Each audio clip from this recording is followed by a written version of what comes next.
I've been doing a lot of thinking and integrating lately about quorum sensing. And I've come to the realization that everything is quorum sensing. So I did an interesting post, at least I thought it was interesting, on that I called Turkey Eggs, Bacteria Quorum Sensing, and Riots. And I kind of explored the energetic connection between all of those things and how they were essentially all quorum sensing. But I mean quorum sensing not as in quantity of units that are there. I mean it as in the amount of energy, the amount of total energy in the system to deal with something, which I think is the right way to think of quorum sensing. I don't think it was the original way, but I think it has morphed into that, and it's a more correct, more accurate way of thinking of quorum sensing. And so I was already making a lot of these connections, and then Zach Bush made an interesting comment about he has a product called Ion Biome, and it's a molecule that has a particular effect in your gut of helping to seal the membranes, the gut membrane that is too permeable on a huge amount of the population now for many, many reasons. And he made the interesting observation that when you don't have enough of that molecule, your membrane is very permeable to things. And, glyphosate has a huge impact on that. So he was kind of talking about with regard to glyphosate and preventing the glyphosate from getting more into your system, and how the glyphosate, I shouldn't say that. The glyphosate is making people's guts more prone to permeability. That's what I'm trying to say. And he made the interesting observation that at certain levels of this molecule, there's not much effect on the strength of the gut's capacity to stay not permeable. But when it crosses a certain threshold, all of a sudden, bam, like everything interlinks and that gut is solid, right? It's not permeable anymore. And that was kind of my final aha. I was getting close, but that was my final aha, that everything is quorum sensing. So everything, every form and every system, which has many forms in it. So by form, I mean like the human form and the form of the rock or the form of the tree or the form of the animal. Everything is shaped in a form. And that form is a boundary for energy. And it allows for it's a channel for the energy to move, and it allows for storage, transport and conversion of energy, which is what systems are, and it's the conservation of energy. It's what keeps the energy constant instead of the second law of thermodynamics of it dissipating out into nothing if you have just a singular system. So everything is these forms that contain energy and that are part of the energetic flow system. And so it makes sense that it's a system and it all has to work together. Otherwise, you have entropy. If you just have one isolated thing, it devolves into entropy, and that thing will disappear. Or if the entire system does, then the entire system will disappear. And it makes sense that everything would operate such that it knows when there is the right amount of energy available to perform a certain task, which then triggers a change in all of those things, and the task can be performed. In the case of I think the original bacteria, where this concept kind of was first started, become luminescent at a certain, they had originally said it was at a certain quantity of bacteria, but I would say it was at a certain amount of energy of bacteria, which relates to quantity somewhat, but it's more complex than that. And if you want to talk about the gut, right, the strength of that gut lining is not just the molecules in there. It's, you know, it's the emotions, and it's all the physical stuff in there that give this overall sense of, can I contain or can I not? You know, it's a reflection of the amount of grounding that you have. I think your gut permeability ultimately is a reflection of the level of grounding that you have overall as a person, which is affected by many, many things, including glyphosate and, you know, chemicals and your own emotional state and everything else. It's affected by everything. But it's all quorum sensing. And a great way to get a visual on this and to see it like almost in slow motion, because I think when things flip, it happens very, very fast in, you know, in the gut and in the bacteria and all that. It's hard for us to comprehend it. But if you want to see it in what compared to that would be slow motion, there's a fantastic video that I'll put a link to down below of water buffalo and a water buffalo calf that gets attacked by a pride of lions. The calf does survive in the end, so if that kind of thing bothers you, it's a good video to watch. And not only does he survive, but his survival is amazing. It's absolutely just jaw-dropping that this calf can survive that. But you can totally see the quorum sensing that's happening. So, you know, there's a herd of water buffalo, and there's a mom, and I believe, you know, what we would call, you know, the bull that's in charge, what people generally refer to it that way. It's a little bit of a mistaken idea, but that bull, it seems, is his dad, and the calf is a little bit separated. That's how it always happens. You know, it's the animal that's a little bit separated that the pride of lions goes for. They go for the calf. The mom is nearby, and she bails. And I'm like, what the hell? Excuse me, but what the hell? Moms don't bail on their babies. They don't bail on their babies. They try to defend them. They try to protect them.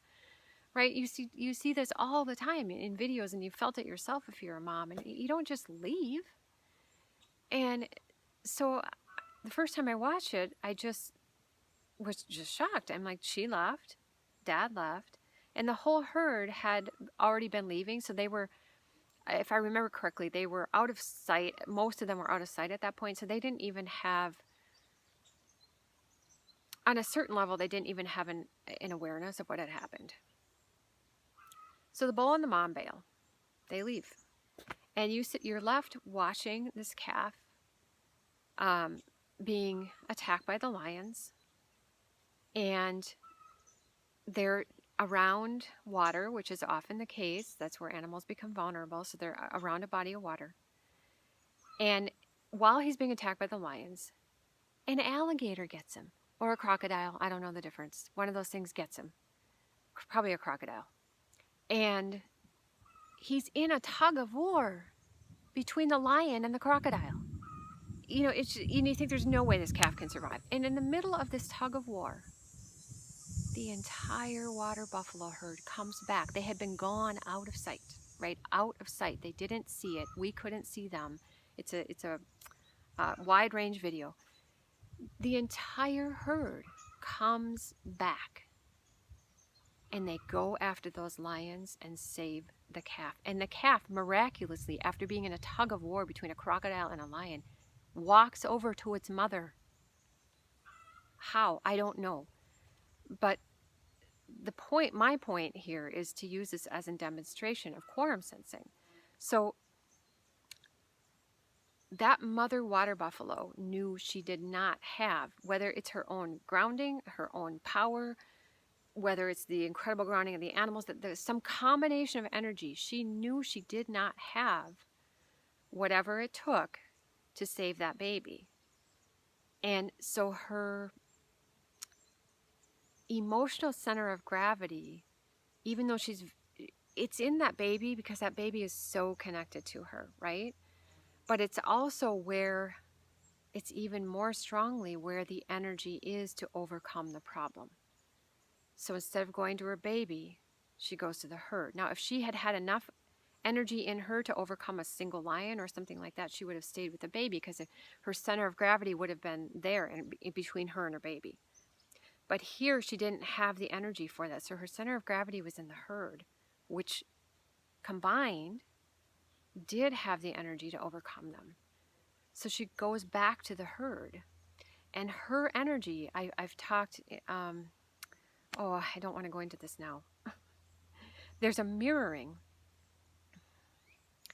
energy mirroring that happens so that, and there's an emotional battery of energy, stress, we call it. And it's not negative in the way that people think of it. It's just a battery of energy. It's neutral.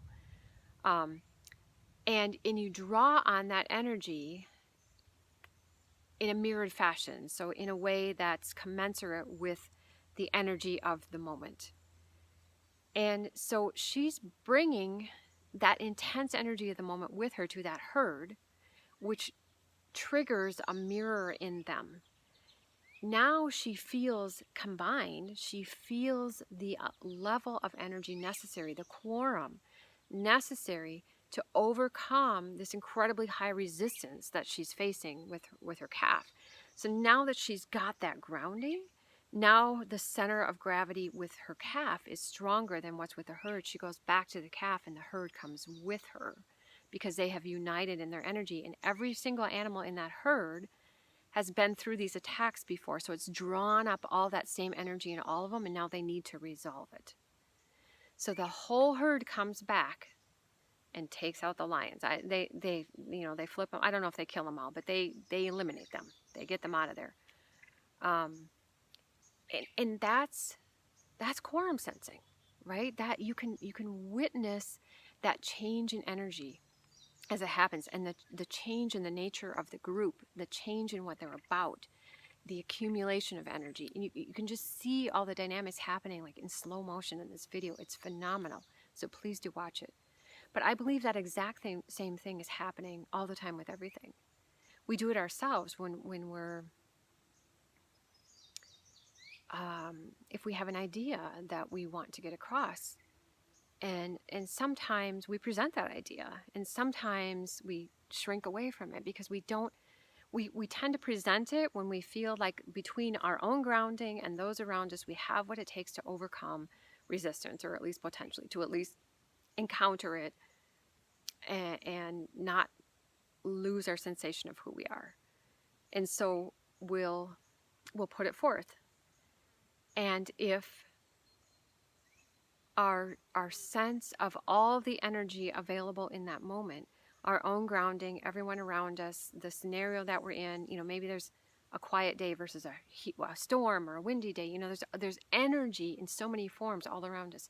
So we're analyzing that total energy available to overcome an obstacle or resistance, and acting or not acting based on that, and changing or not changing who we are and what we're about and what we do based on that. So everything is quorum sensing. Everything. And because we're not acting in isolation. We do things independently, but energetically you're never totally in isolation, because any system in isolation devolves to entropy, right? It disappears. It comes to equilibrium and dies. So the fact that we're alive and moving means we're not functioning in isolation. We're functioning in an energetic system. And we are constantly assessing, is there the energy available to do this? And everything in our body is assessing that. So is there, if there's food in the gut that can pass through the gut membrane, do you have the overall total energetic grounding to have that be closed? And part of that is structured. Do you have the physical components, because that affects your feeling of grounding? Do you have the emotional grounding? Do you have all the minerals that you need that are, provide the electrons to move energy? All those things come into play to whether or not the gut seals or doesn't seal. And you can say that about everything. I mean, ultimately, that's the root of all disease, which is dis-ease, which is energy that's not at ease, energy that is not flowing. And there's not the quorum sensing saying that the system can function given the inputs, given what's around it, right? So it ceases to function and there's a problem with dis-ease. Or a different system takes over that doesn't intertwine well with all the other systems that make, in this case, the human. So I believe on some level, every interaction is some form of quorum sensing. If you look at quorum very broadly as the total energy available with respect to, do I want to say this? I was going to say with respect to the grounding. The grounding is a part of the equation of the total energy available. So it's all just that sensing.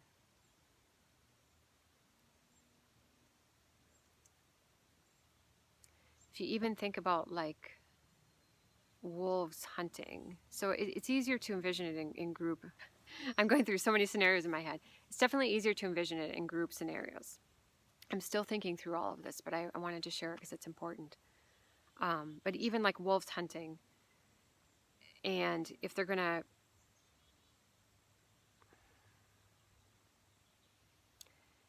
attack a buffalo, they will really only do it when their unit has all the energies available, and they need different types of energy in order to do this too. The energy is going to change from, detecting them, the scent, and, to the chase, to the grabbing of the heels, to the grabbing of the throat. The energy is going to move to different animals and change forms and all that, but only when they have the total energy available for that hunt to at least have a reasonable chance of having it succeed, do they even do it?